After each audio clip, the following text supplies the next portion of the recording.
relembrando a Transamazônica. Foi na década de 70, um tal projeto integrado, num grito bem varonil, se ouvia em todo o Brasil, o desafio na Amazônia foi lançado. E lá na sua cidade, era feita a seleção. Do INCRA era o escritório, depois de um bom interrogatório, era feita a seleção. Então, depois de alguns dias, começava a ser chamados. O melhor agricultor, com saúde e trabalhador, seria o selecionado. E eu estava sofrendo pelo amor desiludida. Também fiz minha inscrição para fugir da solidão e dar um rumo à minha vida.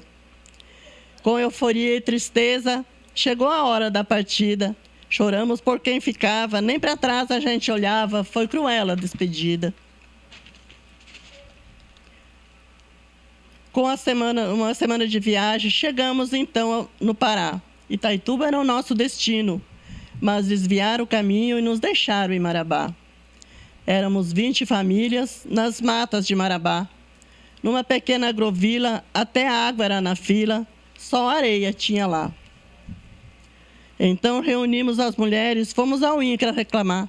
Queremos vida decente, viver aqui como gente e terra para trabalhar. A Maria esperava gêmeos, já perto de dar à luz. Ficou na linha de frente, reivindicando com a gente, pedindo força a Jesus. E depois de muita luta, mudaram nós de lugar, dizendo ser o lugar certo, mas parecia um deserto, só mata tinha para olhar. Aqueles rostos sofridos não tinham consolação.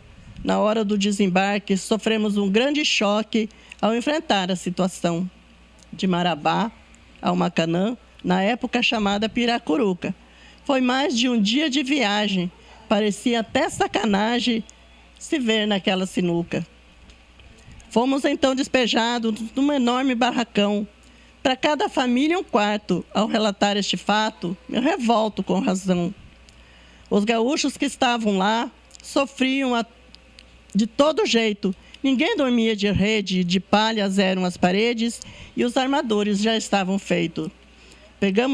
Jogamos a rede no chão para poder dormir um pouco, num desespero tão grande, da nossa terra tão longe, que tristeza, que sufoco. Nós precisávamos entender essa tal de integração. Se misturavam os conhecimentos, saladas de pensamento, juntou-se toda a nação. Naquele grande barraco tinha lá muita mistura, gente de todos os estados, todos num barco furado, com diferentes culturas. Aquela gente sofrida tinha um só pensamento. Todos lutavam por terra, ou nas baixadas, ou na serra, para tirar o sustento. Aqueles pais de família, muito cedo eles saíam para escolherem seus lotes. Era como se jogar na sorte quando a água descobriam. E à noite nós reunimos no terreiro do acampamento. Seu Bisunim era o sanfoneiro que tocava no terreiro para espantar o sofrimento. Naquele fim de mundo, montaram lá uma cobal. Com alimentos estragados, feijão podre e enlatados, nos tratavam com muito mal. Aquela floresta gigante nos causava muito medo. A casinha era um taipiri, feita do pau do açaí, que nós recolhia bem cedo. Era mais de 200 quilômetros para chegar à cidade. O INCRA liberava um caminhão e os colonos em lotação iam receber a mensalidade.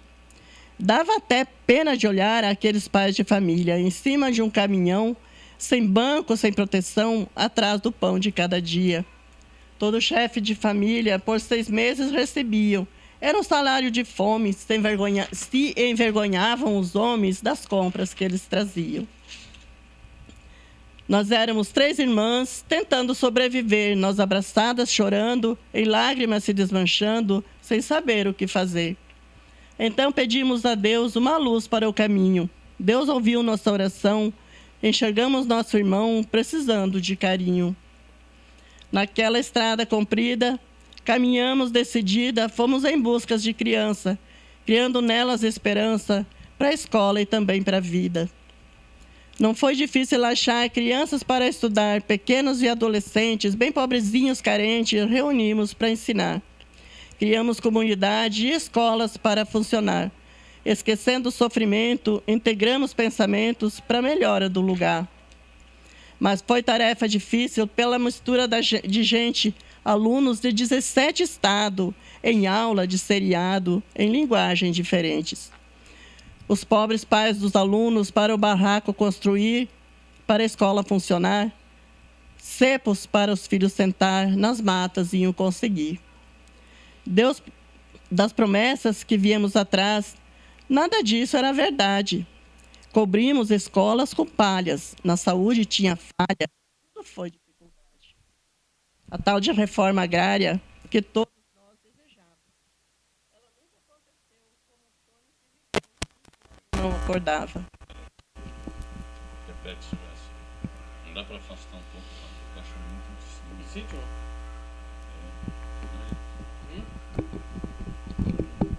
Oi. A tal de reforma agrária de todo... Pode continuar.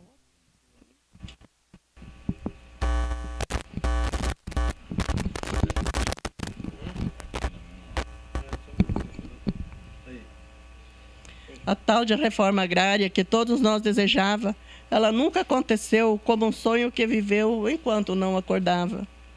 O descaso do governo com aquele povo sofrido é cruel ao relembrar, sem a pele arrepiar, eu choro ao ter revivido. Enquanto a tardinha chegava, um grande fogo acendia,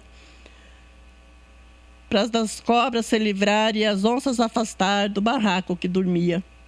O que também nos assombrava era a cantiga dos macacos, tão alta era a cantoria, até de longe se ouvia, imagine, bem pertinho do barraco. Não posso deixar de contar, pois veio em meu pensamento, fui a primeira noiva do lugar. Posso também registrar o primeiro casamento. Foi construída a Rurópolis com 2 anos da chegada, foi motivo de alegria, fé e melhores dias para aquela gente abandonada. A cidade, por primeiro, foi chamada entroncamento. Ligava 3 cidades também, Altamira, Itaituba e Santarém, depois Presidente Médici em oferecimento. Aí melhorou bastante a vivência do lugar. Com a cidade mais perto, era mais fácil, por certo, vender e também comprar. No ano de 74, colhemos arroz com fartura. Foi grande o investimento que, para o nosso lamento, perdemos a agricultura. Era muito arroz nas roças, sem máquina para trilhar. Com as chuvas que caíam, o arroz apodrecia, sem maneira de salvar. Os pobres pais de família foram então perdendo o gosto. Todo ano prejuízo. Era de perder o juízo, só lamento e só desgosto. Então mudaram o plantio para cacau e pimenta. O INCRA dava assistência, mas sendo de preferência, pois tudo colou na aguenta. Então baixamos a cabeça, trabalhamos feito louco. Queríamos mudar de vida, encontrar uma saída, mas o lucro era bem pouco. Então não tínhamos ajuda do governo federal. A cidade era sem prefeito, as leis não nos davam direito, talvez existisse só governo estadual. A cidade era governada por um administrador. Tratava todos tão mal, parecia um animal com a roupa de doutor. Nesse plantio definitivo, muita gente se ferrou.